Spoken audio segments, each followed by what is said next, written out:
যারা টেলিভিশনে এই অনুষ্ঠান দেখছেন তাদের প্রতি শ্রদ্ধা নিবেদন করছি, শুভেচ্ছা দিচ্ছি সবাইকে, লাল গোলাপ শুভেচ্ছা।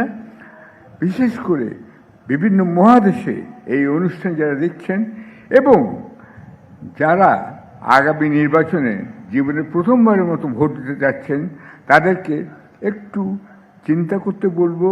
যে যা মূল্যবান কথা বললেন সেগুলো আপনারা একটু অনুধাবন করবেন, চিন্তাভাবনা করে।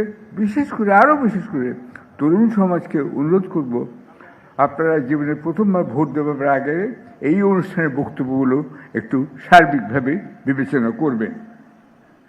একটা কথা বলতে হবে, এই অনুষ্ঠান চমৎকারভাবে আয়োজিত হয়েছে। সংগঠকরা যে অনেক পরিশ্রম করেছেন এবং অনেক চিন্তাভাবনা করেছেন সেটা বলাই বাহুল্য। সুতরাং এরই আয়োজকদের আমি অনেক ধন্যবাদ জানাচ্ছি। ওই যে রোড দেখছেন তার পেছনে যারা আছেন তাদেরকেও আমি ধন্যবাদ জানাচ্ছি, কারণ এখানে আইন শৃঙ্খলা বজায় আছে, খুব সুন্দর সুশৃঙ্খলভাবে এই অনুষ্ঠান হচ্ছে। বিদেশে এবং দেশেও যখন কারো মৃত্যু হয় তখন অন্ত্যেষ্টিক্রিয়া নিয়ে সবাই ব্যস্ত থাকেন, জানাজা হয় এবং তারপর কবর দেওয়া হয় বা চিতায় নিয়ে যাওয়া হয় ইত্যাদি।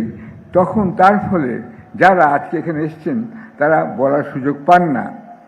আজকে যে আপনারা বলার সুযোগ পেয়েছেন এবং আমাকে যে সুযোগ দেওয়া আছে, এই চিন্তাটি করার জন্য আমি আয়োজকদের আবারও ধন্যবাদ জানাচ্ছি। এটা একটা অনুকরণীয় কিন্তু একটা সভা। আমি আশা করি ভবিষ্যতে আপনাদের মধ্যে যারা আছেন তারা এই অনুকরণটা করবেন। এবারে আমি বলতে চাই কিছু কথা। তার আগে আপনারা নিশ্চয়ই জানেন যে এখানে আপনার যে আমরা সবাই সমবেত হয়েছি একটা অত্যন্ত সংকটপূর্ণ সময়ে। এখানে একটা গুলি, একটা লোক নিহত যদি হয়ে যায়, সম্পূর্ণ 12 তারিখে নির্বাচিত নির্বাচন বাতিল হয়ে যেতে পারে। এটা মনে রাখতে হবে।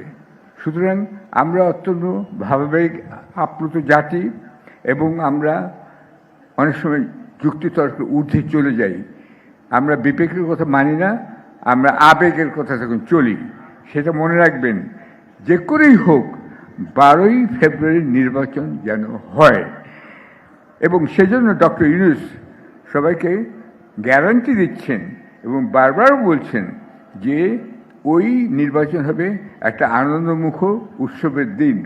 আমিও তাই চাই, কিন্তু সেটার জন্য আপনাদের সহযোগিতার প্রশ্ন আছে এবং আপনাদের যেতে হবে। বিশেষ করে পুলিশ বাহিনী এবং সশস্ত্র বাহিনী সেদিন একটি পজিটিভ ভূমিকা বা ইতিবাচক ভূমিকা রাখবেন, আমি সেটা আশা করি।